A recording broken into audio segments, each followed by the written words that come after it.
Are you looking for hidden apps on your iPhone? Whether they are games, social media apps, or something entirely else, in this video I will show you how to find them. I'll walk you through the process step by step, so make sure to watch this video until the very end to properly understand the tutorial. First of all, let's hide an app. So I'm going to hide the Notes app on my iPhone.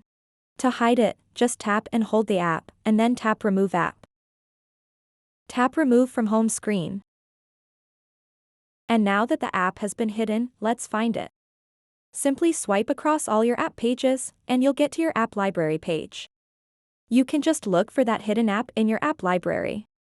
You can tap on the search bar up top to simply search the app and find it. And if you want to unhide the app, tap and hold the app, and then tap Add to home screen.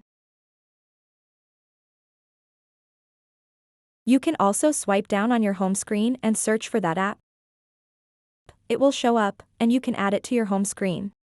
So that wraps up this tutorial. If you have any questions about this whole process, please let me know in the comments section below. And if this video helped you out, please give it a big thumbs up and subscribe to this channel for more tutorial videos like this one. Thank you so much for watching, and have a good day.